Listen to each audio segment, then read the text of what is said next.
Good morning student. তো আজকে আমরা পড়বো জেনারেল নলেজ মানে জিকে তরুণ কোয়ালের। তো আর এটা 2025-এ রিলিজ হয়েছে।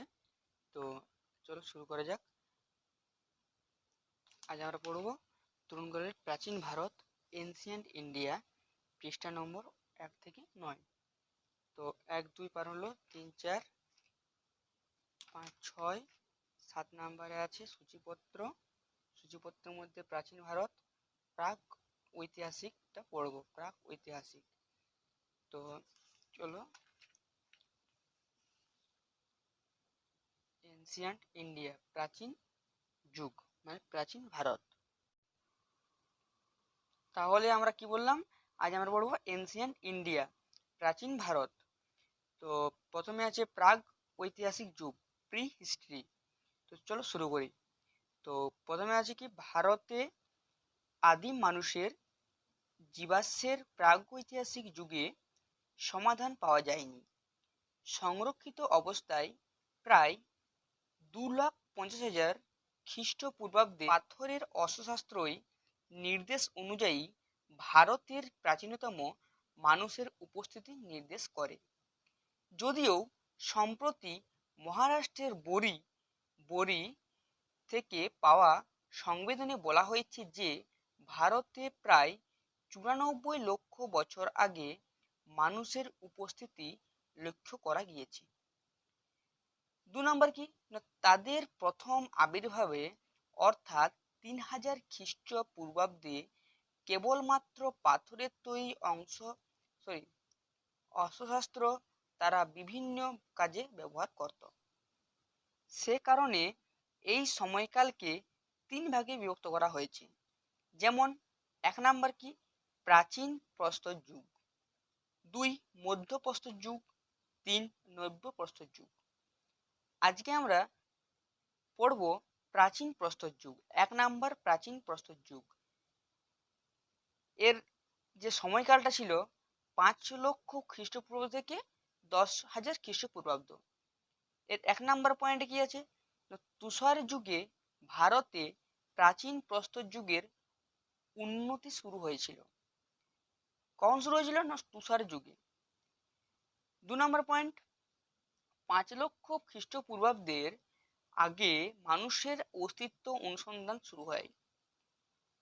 3 নম্বর, গাঙ্গেয় ও সিন্ধু উপত্যকা ব্যতীত ভারতের সর্বত্র প্রাচীন প্রস্তর যুগ বিস্তার লাভ করেছিল। 4 নম্বর, এই সময়কালের মানুষেরা ছিল খাদ্য সংগ্রহকারী। তারা শাকসবজি, বন্য ফলমূল এবং শিকার করে জীবন ধারণ করত। 5 নাম্বার, এরা পাথরের তৈরি গুহায় বাস করত এবং এবড়ো খেবড়ো অর্থাৎ অমসৃণ পাথর অস্ত্র হিসেবে ব্যবহার করত।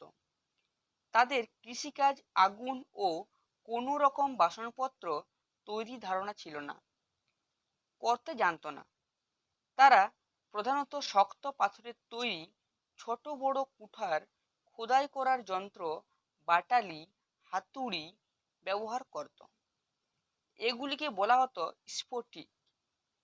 স্ফটিক বা কোয়ার্টার জাইট। এগুলি ছিল উজ্জ্বল ধরনের, আর এ কারণে প্রাচীন প্রস্তর যুগের মানুষদের বলা হতো স্ফটিক মানুষ বা কোয়ার্টার জাইট ম্যান।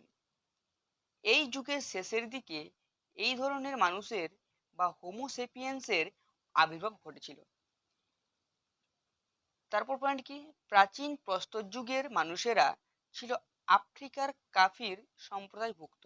পরের পয়েন্ট, পাথরের তৈরি অস্ত্রশস্ত্রের প্রকৃতি ও জলবায়ুর পরিবর্তনের ফলে এই সময়কালের মানুষদের 3টি সম্প্রদায়ে ভাগ করা হয়, যেমন প্রাচীন বা নিম্নতর, মধ্য এবং উচ্চতর প্রস্তর যুগ। শেষ পয়েন্ট, তুষার যুগকে বলা হয় প্রাচীন বা আদি যুগ।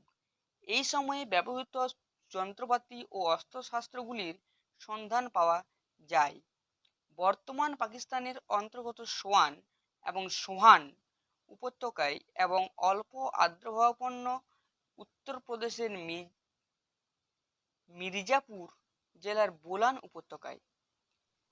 তো আজকে আমরা পড়লাম এনসিয়েন্ট ইন্ডিয়া, প্রাচীন ভারতের প্রাগ ঐতিহাসিক যুগ আর প্রাচীন প্রস্তর যুগ। কালকে আমরা পড়ব মধ্য প্রস্তর যুগ। তো আজকের মতন ভিডিওটা এই পর্যন্তই। যারা যারা চ্যানেলে নতুন দেখছো তারা চ্যানেল সাবস্ক্রাইব করে পাশে থাকা বেল আইকনটা অন করে দাও, যাতে নতুন নতুন পরবর্তী নতুন নতুন ক্লাস যে আসছে সেগুলো তোমরা চটপট পেয়ে যাবে। আর ভিডিওটা ভালো লাগলে একটা লাইক করে দাও, আর বন্ধুদের প্রচুর পরিমাণে শেয়ার করো যাতে তারা উপকৃত হয়। আর আমি সাধারণত railway, SSC, MTS, etcetera, central আর স্টেট যে এক্সামগুলো আসছে সেগুলোর প্রিপারেশন করাই। আর ভিডিওটা কেমন লাগলো কমেন্টে জানাও। কোন জায়গাটা তোমরা বুঝতে পেরেছো, কোন জায়গাটা বুঝতে পারোনি সেটা কমেন্টে জানাও। আজকের ভিডিওটা এই পর্যন্তই, দেখা হচ্ছে নতুন কোনো একটা ভিডিওতে। ততক্ষণ বাই।